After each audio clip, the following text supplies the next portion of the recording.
Evet sevgili Kanal Avrupa izleyenleri, Sağlık Türkiye'de programında Doktor Nihat Dik konuğum. Hocam hoş geldiniz. Hoş bulduk, tekrardan. hoş bulduk. Bütün Avrupa'ya kocaman selam. Avrupa beni çok iyi tanır çünkü 1999 yılından beri Avrupa'dayım.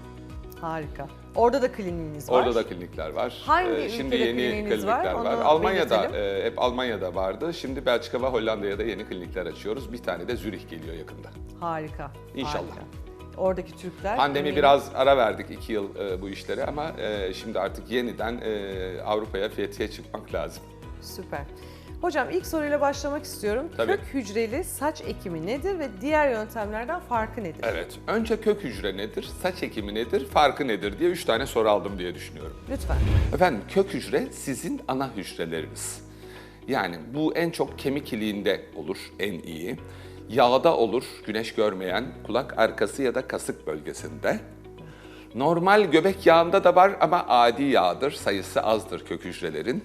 Kanda da vardır ama kandakinin sayısı çok çok düşüktür. Bunlar daha çok bazı işlemlerden geçirildikten sonra içindeki ekstraselüler matrix ya da büyüme faktörleri açığa çıkarılarak hasarlı bölgeye enjekte edilir, o bölgeye uygulama yapılır ve o bölgenin iyileşmesi hızlandırılır.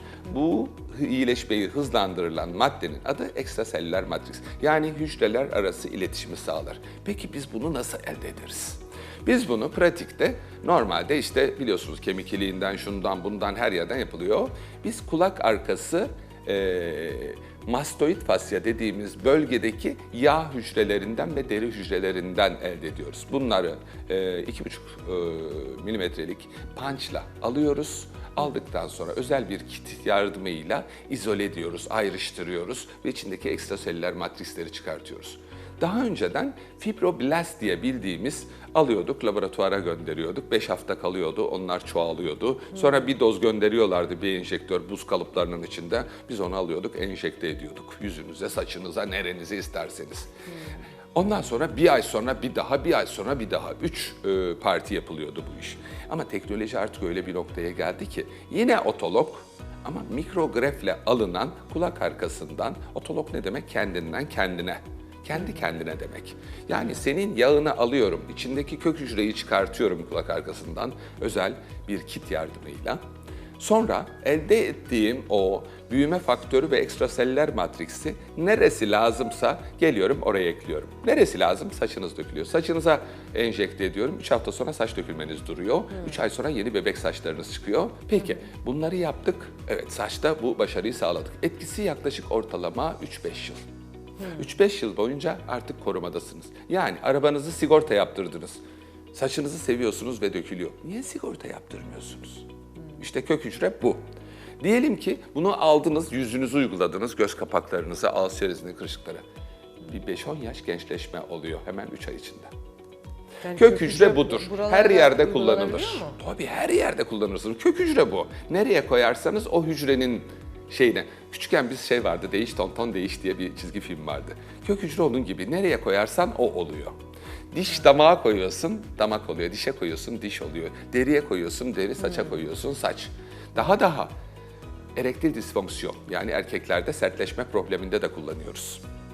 Yine kadınlarda vajinal gençleşmede ve C-Shot operasyonlarında da yine bu kök hücreyi kullanıyoruz. Yani genital O olarak esas nedir? Reşat? vajinal haz almak ya da işte vajinal kuruluk bu tür problemlerde de kullanıyoruz. Allah Allah. Sonuçta hepimiz insanız. Hepimizin de sonuçta bir seks hayatı var. Hepimizin saçı var. Hepimizin kırışıkları var. Yani tıbbi olarak artık teknoloji, kök hücre buralara kadar ulaştı. Eğer ki erektil disfonksiyonunuz varsa bunu kök hücreyle çözmek mümkün. Diğer yöntemlerden farkı nedir Farkı, peki bu kök farkı hücreli şu, saç ekimi? normal saç ekimi her yerde belli. Fouet tekniği var, DHI tekniği var, long hair uzun saç ekimi tekniği var. Var oğlu var. Herkes oksijenli saç ekimi, bilmem neyli saç ekimi, organiği, natüreli bir sürü karmaşa var. Olayın gerçeği şu, bütün saç ekimleri aynıdır. Çünkü neden? Benim saç ekimcim benimle anlaşamıyor, istifa ediyor, karşı rakip firmaya geçiyor. Rakipteki onunla anlaşamıyor, bana geliyor. Bunların ektiği, bendeyken kötü ekiyordun da ondayken iyi mi ekiyorsun? Yok, ekimler hep aynı. Hemen hemen %90 herkesin ekimi aynıdır. Fark nereden yaratırsın? Farkı teknolojiyle yaratırsın. Teknoloji kök hücredir. Kök hücre teknolojisi tıbbın, rejeneratif tıbbın ve diğer tıbbın geleceğidir.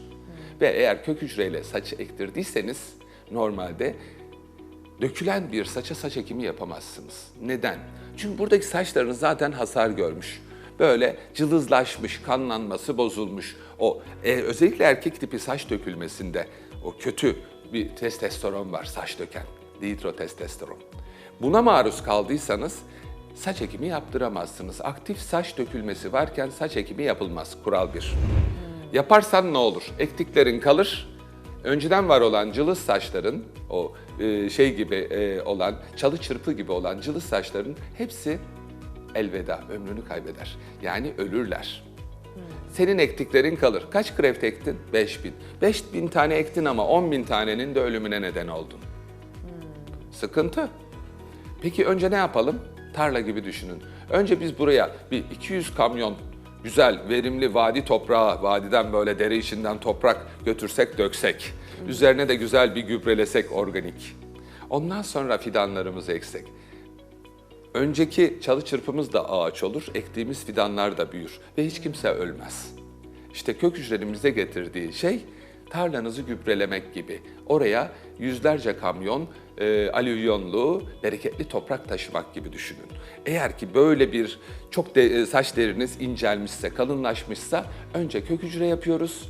Daha yetmezse göbek yağından 20-30 cc göbek yağı alıp bunu özel bir işlemlerden geçirip nano fat dediğimiz ince yağ haline getirip kök hücreyle aşılayıp bu enjeksiyonu yapıyoruz. 3 gün, 5 gün bekliyoruz. O kök hücreler orada yaşamaya başlıyor. Ondan sonra getirip fidanlarımızı dikiyoruz. Fidanlar kim? Donör bölgeden alınan sağlıklı saçlar.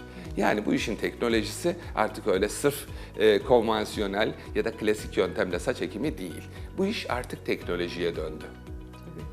Peki bu kök hücreli saç ekimini kimler tercih etmelidir? Kök hücreli saç ekimini saç derisi incelmiş ya da aktif saç dökülmesi olan erkekler ya da saçları iyice cılızlaşmış, hipotiroidisi olabilir, hipertiroidisi olabilir, daha başka demir eksikliği anemisi olabilir, Akdeniz anemisi olabilir, biyotin eksikliği, çinko, magnezyum, selenyum gibi saçın yapısında olan keratin gibi amino asitler, vitaminler ve mineral eksik olan herkese kök hücreli saç ekimi yapmak mantıklı. Çünkü normalde hasta bir saç ayda yarım santim uzar. Kök hücre yapılmış bir saç ayda 2,5-3 santim uzar. Normal saç ekimi yapılmış bir saçsa ayda 1 santim uzar. Çok farklı. Yani arabanıza uçak yakıtı koyuyorsunuz. Bayağı bir. Peki bu yöntemde ekilen saçlar garantili bir şekilde uzar mı yoksa ikinci bir ekimde gerekir mi? Donör alan ve ekilecek alanın büyüklüğüne bağlı. Çünkü bir insanın saç ekimi için oturup da tahammül sınırı 6 saattir. 6 saatten sonra boynunuz ağrır, saç ekenler yorulur. Ortalama 5000 greft diyelim. 5000 greft iyi bir grefttir. Fouet teknikte, tek tek pensetle alıp ekmede. DHI kalem tekniğinde ise çoğu teknik deriz. Bundaysa 3000-3500 greft normaldir. Daha fazlasını ekmeye çalışırsanız tarlada düşünün, yarım metreye bir kavak ağacı dikseniz o kavak ağaçlarının hepsi çıkar mı? Çıkmaz. Biri birinin suyunu çalar. Saçta da böyledir. Onun için santimetre kareye, şimdi bizim Mecidiyeköy'deki, daha doğrusu tam Zincirlikuyu'da köşede, Maya Centrium'da saç ekimi yapıyoruz. Orada Photofinder denen bir Alman teknolojisi var. Santimetreye kare düşen saçlarınızı sayar. Saç ekimi sonrası gene sayar ve ondan sonra saçlarınızın ne kadar başarılı ekildiğini gösterir. Türkiye'deki tek makine. Önce bunlarla hastanın durumunu kontrol ediyor, neler yapacağını tasarlıyoruz. Yani biz maça çıkmadan maçı kazanıyoruz zaten. Harika. Teknoloji kullanarak. Süper. Peki bu teknolojileri nereden takip ediyorsunuz? Bu teknolojiler Sizin Almanya'dan. diğer hocalardan farkınız ne? Evet, çok gezerim, çok tozarım, meraklıyım. İlim Çin'de de olsa git bul demiş değil mi Peygamber? Ben de onu yapıyorum. Bir yerde yeni bir şey mi çıktısa ben biletimi kestiriyorum, direkt sabahın oradayım. Almanya tıbbını çok iyi bilirim, Uzak Doğu tıbbını bilirim, Amerikan tıbbını bilirim. Üçünü sentez haline getirdiğiniz zaman şu an İstanbul Maya Centrium'da uyguladığımız saç ekimi, Fransız askısı, kök hücre teknolojileri, işte bu sentezden bunlar çıktı. Peki çok pahalı bir doktor musunuz? Değilim. Değilim. Şu an izleyenler değilim. de bunu merak ediyor. Değilim. Biz Maya Estetik olarak toplamda 500 kişiyiz. Maşallah. 500 çalışan var ve her biri bir adım daha öne nasıl gideriz? Bunların çalışmalarını yapıyorlar. Biz zaten Türkiye'de bir numarayız. Kendimizi ispatladık. Avrupa'da da bir numarayız. Ben Amerika'yı düşünüyorum. Evet, İnşallah hocam. Yani sizde bu azim varken kesin. Azim değil, eğlence. Gittiğimiz Kesin. yerde de eğleniyoruz. Bu Harika. program bile benim için eğlence. Çünkü yapabildiklerimi Türkiye'de olmadığını zannediyorlar. Geçenlerde Meryem Uzerli kalktı ta Beverly Hills'e gitti. Kime? Doktor Simon'a gitti. Ya gitmene gerek yok kardeşim. 10.000 dolar ödedin. Gel ben burada 750 euroya aynı işlemi yapıyorum. Oradan getirdim zaten. Ne Daha da yaptırdı? iyisini yapıyorum. Vampir facelift yaptırdı. O vampir Kim face- Kardashian yaptırıyor ya sürekli. Neydi o vampir? LA'de vampir facelift 50 cc kanınızı alıyoruz. Bir bilgisayarlı optik okuyucuyla kanın içerisindeki kök hücreleri ayrıştırıyor. 10 cc kadar kanınızı elde ediyoruz. Bu 10 cc kanı yüzünüze, saçınıza, her yerinize enjekte ettikten sonra hafif bir dermapen yardımıyla uyarıyoruz. 3 gün sonra şıkır şıkırsınız. Kırışık kırışık hiçbir şey kalmıyor. 9 ay böyle. Kim Kardashian çok ünlü yaptı onu LA'de, Beverly Hills'te. Doktor Simon yapıyor. Bizim Meryem Uzerli de ona takılıp gitti. 10.000 dolar ama çok para ya. Gel Çok burada para. biz 1.000 dolara yaparız. Yani gerçekten Daha da çok- iyisini yaparız. İddiaya varım. Bence de kesin. Yani gerek yok. Ya gerek 10.000 yok. dolar yani Dünyadaki kafayı yemişler bütün yani. teknolojilerin Aynı hepsi sonuçta. burada İstanbul'da Maya Centrum'da var. Harika. Amerika'ya, Avrupa'ya gitmeye gerek yok. Biz Amerika'dan, Avrupa'dan buraya hasta getiriyoruz. Siz niye gidiyorsunuz ya? Hani gezmeye gidiyorum diyorsan anlarım. Ama tedavi için gidiyorum dersen üzülürüm. Ki ben hani Amerika'da da Avrupa'da da yaşamış biri olarak hiç oralar ben Gerek Türkiye, yok. Hem yani çok pahalı hem de çok kesin- gereksiz. Kesinlikle Türkiye. Bir de her Türkiye'deki konuda. zaten ünlülerin yarısının doktoruyum. Kardeş sen de gitme, sen de gel. Ya, Fiyatlar da süpersin. uygun, mis gibi. Oh! Harika. Saç ekiminde de fiyatlar çok çok uygun. Yani piyasa fiyatlarından %20, %30 daha uyguna yapıyoruz. Bu her şeyde öyle. Hem plastik cerrahi ameliyatlarda, özellikle yazın. Ne zamana kadar? Eylül'e kadar. Eylül'e kadar %20 bizim kampanyamız var. Hem saç ekiminde, hem kök hücreli saç ekiminde, hem Fransız askıda, plastik cerrahi ameliyatlarda, ağız diş sağlığı, implant. Onlar da var. Tabii ki hastane Hocam burası. yok vallahi, harika. 12 katlı büyük bir hastanenin her katı ayrı bir bölüm. Diş bölümü ayrı, saç ayrı, medikal estetik ayrı, plastik cerrahi ayrı, mide balonu, akıllı balon, mide botoksu, aklınıza ne gelirse estetikle ilgili her şey. Harika. Peki bu kök hücreler nereden alınır ve nakil işlemi nasıl gerçekleşir diye sorduk ama nereden alındığını zaten Kulak anlattınız. arkası mastoid fasyanın olduğu hafif kıllı bölge olursa, saç için hafif kılsız bölge olursa, yüz ve boyun için, el için, bir de doğum sonrası, doğumda oluşmuş çatlaklarınızı %70 oranında tedavi etmek için kök hücre. Peki bu nakil işlemi nasıl gerçekleşiyor? Nakil bu işlemi arada? şöyle oluyor. Normal bir kitin içine koyuyoruz aldığımız bu kök hücre parçacıklarını, yani doku parçalarını. Onları özel bir blender sistemiyle özel porlardan geçiriyor. Geçerken ekstraseller matrix ve büyüme faktörleri ortaya çıkıyor. Daha sonra şırıngaya çekiyorsunuz. İncecik bir ucuna uç takıyorsunuz. Mezoterapi şeklinde uyguluyorsunuz. Tabii bu arada merak edenler için Ağrısız, hiç Aha, ağrı yok. işlem Hemen ağrı işine var. ertesi gün geri dönebilirsin. İşlem esnasında ağrı hissetmemeleri için ne yapıyorsunuz? Lokal Uyuşturucu iğne, uyuşturuyorsunuz. kulak arkasına az bir şey uyuşturucu iğne, kafanıza da İğne. uyuşturucu sprey. Küçücük bir iğneyle uyuşturalım, oradan doku parçaları alacağız. Öncesinde orayı da uyuşturuyoruz spreyle. Sonra biz orayı iğneyle uyuşturduğumuzda haberiniz bile olmuyor.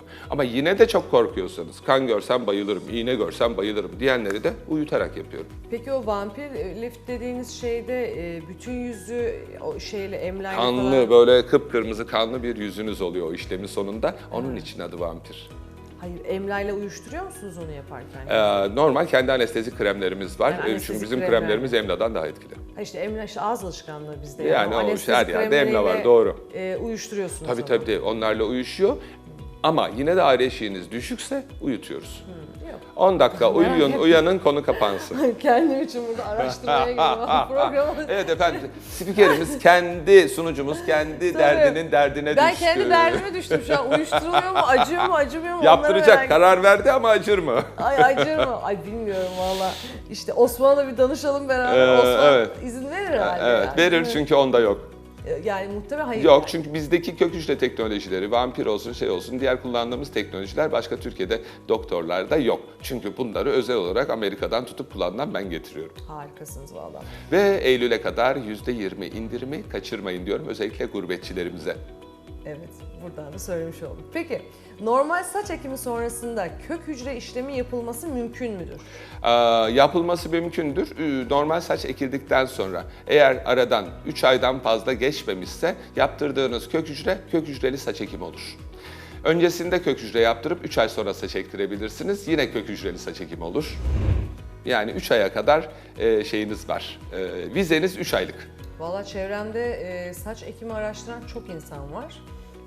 Hemen size yönlendireceğim. Ama Hemen. Daha dün bunun muhabbeti aynen. geçti, yemekteydim. Bu araştıran arkadaşlardan ben şunu tavsiye ediyorum. Maya Hair Transplant Restoration pardon. Maya Hair Restoration sayfasına girin, bakın orada before after ve 0. günden 60. güne kadar, şu an 90. güne kadar yapacağım onu. Saç ekim serüveni olan insanlar var. Bugün şöyle hissediyorum, bugün şu kadar çıktı, bugün şurası kanadı diye öyle bir güzel story hazırladım ki hangi gün, kaçıncı günde saç ekiminde ne durumda olacaksınız? Maya Hair Restoration'dan girin, izleyin. Bir de son olarak hocam şunu sormak istiyorum. Operasyon sonuçlarını hastalar ne zaman görmeye başlar? Şöyle, kök hücreli saç ekimi yaptırdıysanız, bereketli topraklara ektiyseniz fidanı, normal saç ekiminde ektiğiniz saçlar önce bir dökülür. Sonra geri çıkması 3 ay sonra. Kök hücreli saç ekiminde ektiğiniz saçlar dökülmez, direkt uzamaya başlar. Onun için kök hücreli saç ekiminde 3 aylık saç benimki gibi olur. Normal saç ekiminde 1 yıl sonra benimki gibi olur. Bayağı fark var. Birinde uçak yakıtı var, birinde mazot var. Doğru. Çok teşekkür ederim valla. Sizi ağırlamak çok keyifliydi. Rica Keşke ederim. her doktor böyle sizin gibi keyifli olsa, böyle olaya hakim bir şekilde anlatabilse. Çok çok teşekkür Rica ediyorum ederim. hocam. Ayağınıza sağlık. Evet, Kanal Avrupa ekranlarında Sağlık Türkiye'de programında Doktor Nihat Dik bizlerle beraberdi. Programımız devam edecek.